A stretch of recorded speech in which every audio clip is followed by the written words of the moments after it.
着客家歌谣的同时，手上的画笔也在飞舞。谢孝德作画时就是这么随性自在，一面画一面唱歌，常常都是这么快乐。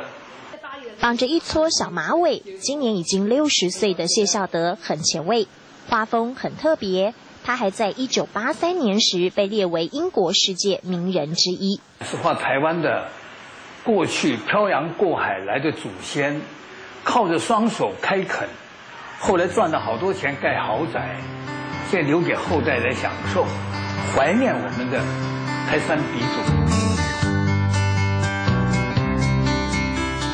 抽象的意念透过画作传递。谢孝德的绘画天分虽说与生俱来，但努力才是他成功的关键。学校楼梯间辟一间一个榻榻米给我睡觉，装一个60烛的灯泡给我念书。我去福利社帮忙打工，做一点事，然后给我一点颜料。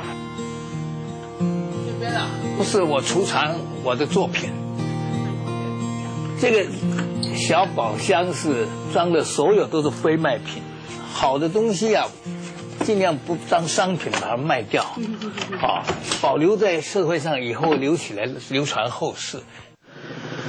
年前从故乡桃园新屋搬到苗栗汶水老街上，谢孝德喜欢这的朴实，爱这的风景。短短的一条街上就有3间工作室，最大的这一间还在猪肉摊楼上，摆满他呕心沥血的作品。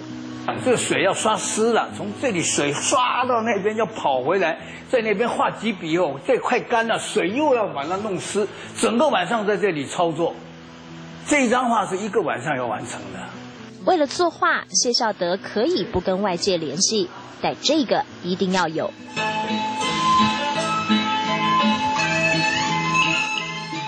听上一首又一首的客家歌谣，谢孝德创作灵感涌现。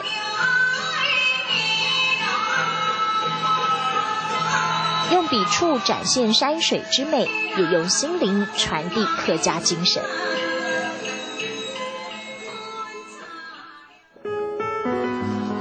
绑着马尾的顽童，画下客家独特的底蕴，再乘着客家音符的翅膀，攀上英国名人之巅。这样的谢孝德，触动我的感动时刻。